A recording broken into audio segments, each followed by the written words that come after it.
G'day guys, I'm Ben from Trisled, and this is just a brief unboxing video of a Trisled Hornet racing HPV.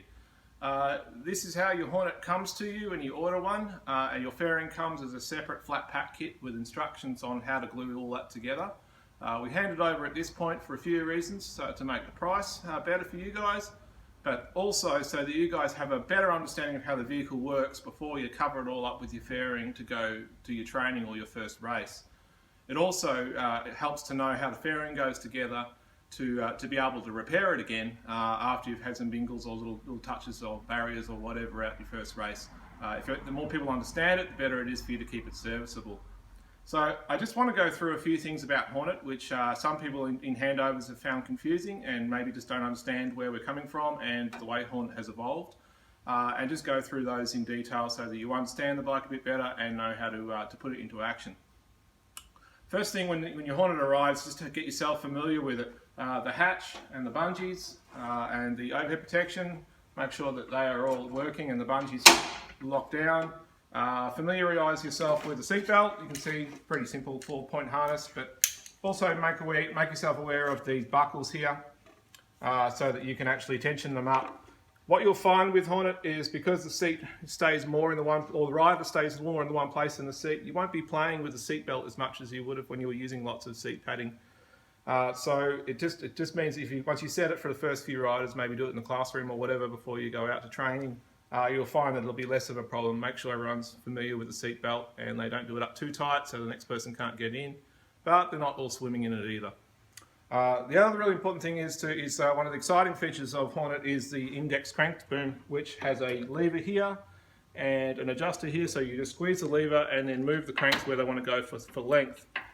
It really pays to make sure all of your riders are really familiar with that before they set off for a ride, so that they can take full advantage of it and have some time to understand it. So perhaps make sure your riders know how to clip into the pedals and get their shoes set up, and know how to use the index crank before you head out for your first training session. And that way they can learn how to get the bike suiting their size and get themselves comfortable much easier. Now, there are a few things about Hornet which I think some schools who are either very novice or are training in car parks or multi-courts are finding confusing about Hornet. Hornet is designed for a racing track. It's been optimized to be the most stable, fun, fast HPV we can create on a racing track. And that has meant that some schools have found it a little bit restricting on what they can and can't do with it as far as training. Now, I want to talk through this in a way that just to really reiterate why the design features of it are important. If you're training on multi-courts at 15-20k an hour, you're not showing your riders how to ride. All you're doing is showing the maneuverability of the bike. That's probably important for the first interaction if they've never seen one before, but after that, it's not doing anything for the riders as far as preparing them for racing day. Now, Hornet's steering lock, which is where people have got confused, seems, if you're training on a multi-court or a car park, quite restricted. It only has this much lock. Now, there's a few reasons why Hornet only has this much lock. The first reason is packaging for aerodynamics. The smaller we can make it, the faster it will go. So we don't want to have the wheels going all the way out into space. So that's a nice benefit of making it have less steering lock. But the really important reason for having less steering lock is to stop riders oversteering. So if they go into a corner and if they oversteer or overcorrect to avoid an obstacle, they have the ability to actually roll the vehicle. So what we've done with Hornet is we've purposefully limited the steering lock so that the rider can't oversteer it and potentially crash the car.